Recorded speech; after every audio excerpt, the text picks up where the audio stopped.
political contributor, Kurt Bardella. Kurt, good to have you here today. You know, we know that the suspect was a U.S. citizen from Texas and an Army veteran. What do you make of that part of what we're learning? And I think that's why it's so concerning when I see things like President-elect Trump in the first part of his statement begin with, when I said that the criminals coming in are far worse than the criminals we have in our country. That statement was constantly refuted by Democrats and the fake news media, but it turned out to be true. This wasn't from someone who was an immigrant.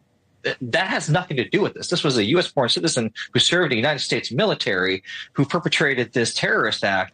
Do not put this at the feet of immigrants. It is irresponsible to use rhetoric like that when you don't have all the facts, when you don't have all the answers, when information is coming in and you just reach those conclusions as the incoming president, who will have personnel leading and taking over this investigation presumptively. We need to be better than to rush out there and make claims like that and assign blame like that when immigrants, to our knowledge at this moment in time, had nothing to do with this. Okay, so you brought up that mention on social. Let's go ahead and put it up on the screen so we can take a look at it because, you know, as we are moving through look, this is a fast-moving story, right? But to your point, when we take a look at what the president-elect has put up there, this was one of the first true socials when I said that the criminals coming in are far worse than the criminals we have in our country. That statement was consistently refuted by Democrats and the fake news media. It goes on. So now as we take a look a few hours past that post and learning more from that news conference, I assume that you were listening in. What stood out to you? Because there's obviously a lot that they are dealing with, because you've got the suspect who's dead, who came out firing a gun, by the way, at officers after he rammed the crowd. Then we've got the reports of IEDs. Now we've got the reports that 3 men and a woman were seen putting devices around the French Quarter area. That's brand new just in the last 30 minutes that we've learned. So there's a lot more coming in terms of information. But what we have so far, what has stuck out to you?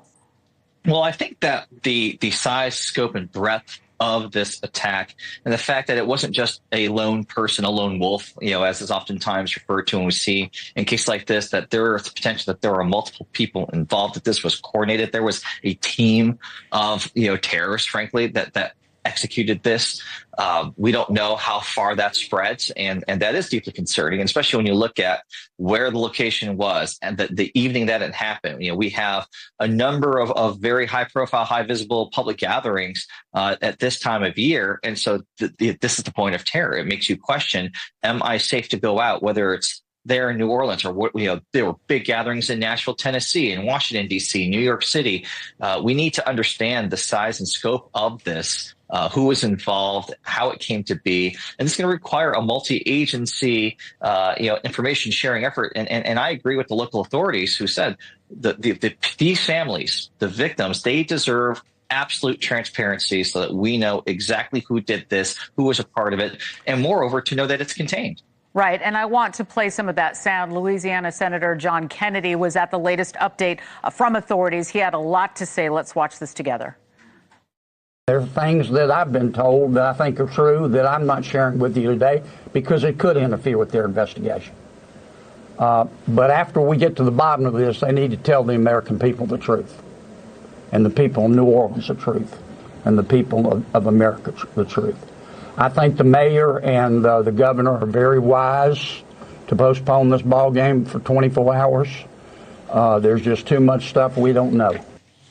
All right, he's talking about the Sugar Bowl being postponed for 24 hours. But as you listened there to the senator, what was your reaction to his message?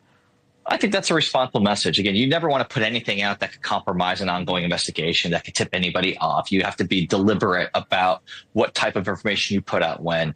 And I think that the families, the victims here would want that to happen. They would want the process to work. They would want to make sure that everyone is ultimately held accountable, and to ensure that all of our venues and gatherings are truly safe. Nothing should ever get in the way of compromising that. Again, haste is not something we need right now in terms of information being out public. You want it to be done in a controlled, smart, strategic, deliberate, and truthful way so that you don't run into the trap of accidentally putting something out that either didn't need to be disclosed yet or turned out it's not right once you get a bigger piece of the puzzle and all the facts. Right.